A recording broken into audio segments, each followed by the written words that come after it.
I found myself caught in an impossible situation. I was in love, deeply in love, but with two women who couldn't be more different. There was Tiffany, the epitome of elegance and sophistication. She came from a wealthy family, her world a whirlwind of charity galas and exclusive art openings. Tiffany was the woman who had it all, except for Shadow's unwavering love. Then there was Destiny, a fiery and independent spirit from the streets of Oakland. Destiny had known hardship, her past a tapestry of struggles and triumphs. She had risen above it all, graduating from nursing school with honors. Destiny was proof that even from the toughest concrete, the most beautiful flowers could bloom.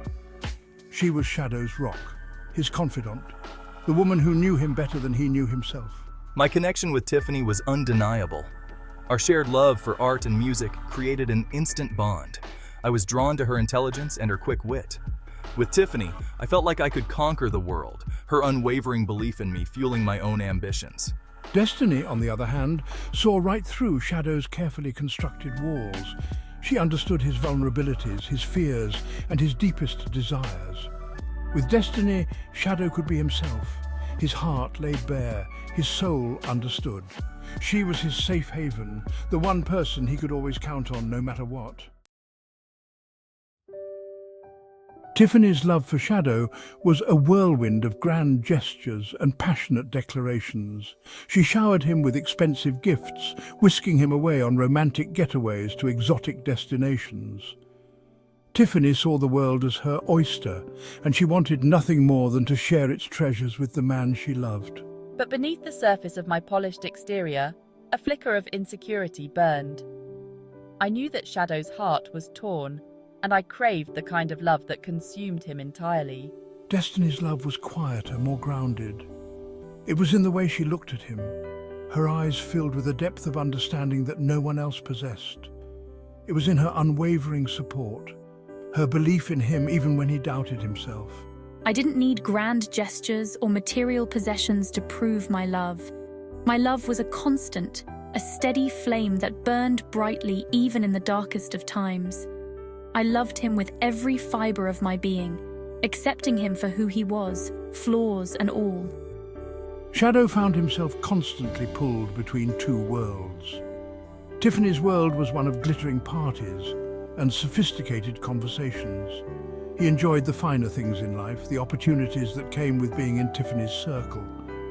But a part of him felt like an outsider, like he was playing a role he wasn't meant to play. Destiny's world was different. It was filled with the warmth of family and the comforting familiarity of shared meals and laughter. I felt at home with Destiny, surrounded by the people and the places that held my heart. There were no pretenses, no masks to wear. With Destiny, I could simply be myself. The tension reached a boiling point one rainy afternoon at Shadow's apartment. Tiffany, elegant as ever in a tailored pantsuit, arrived first, her jaw set in a determined line. She had grown tired of sharing Shadow, of being kept a secret from the world. Shadow, I love you, but this can't go on. Destiny, still in her nursing scrubs after a long shift, walked in just as Tiffany declared her ultimatum. Destiny's eyes narrowed, her gaze flickering between Shadow and Tiffany. The air crackled with unspoken words, the tension so thick it was almost tangible. It's me or her, Shadow. I deserve your whole heart, not just a piece of it. He knows where I stand. Destiny's eyes, filled with a mixture of hurt and defiance, met Shadow's. Shadow, caught in the crossfire of their emotions, felt his heart pounding in his chest. He had always known this day would come, the day when he could no longer avoid making a choice. But now that the moment was here, he felt paralyzed, unable to speak, unable to breathe.